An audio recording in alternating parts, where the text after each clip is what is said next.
let's talk value here, Jeff. Who would you build around for a value play?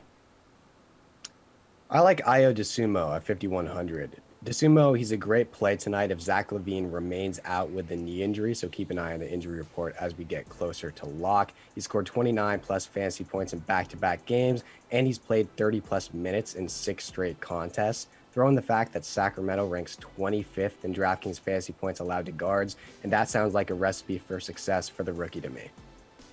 All right, we're talking value here. Nick, I saw in your article on DK Nation, you talked about a guy on the Thunder. Is that who you're rolling with?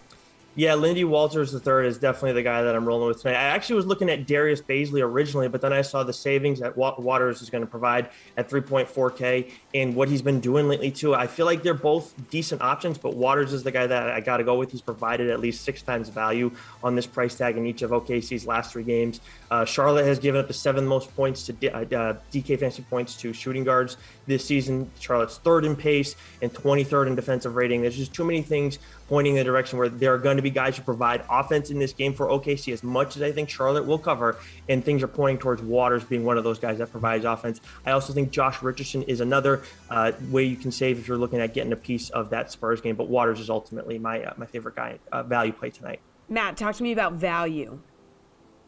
So Nick and I already agreed on Giannis, so I'm going to go with Jeff on the value play and go to that Chicago Bulls situation. I think Ayo Dosunmu is a really good call. I think Alex Caruso is a good value play, but he's probably going to be very popular. So I'll go Kobe White, who's basically in the same price range as Dosunmu. All of these Bulls are in a really good situation tonight if Zach LaVine doesn't play. And I think he probably won't play. It sounds like the knee injury is something they're worried about.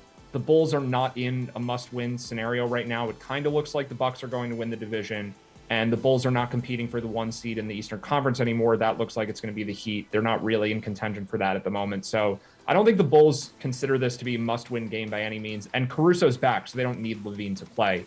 So I think Kobe White makes a lot of sense. He gets an increased role with LaVine not there. But Dosunmu, Caruso, I think all of the Bulls players should do a lot better in this really good matchup against Sacramento without LaVine playing.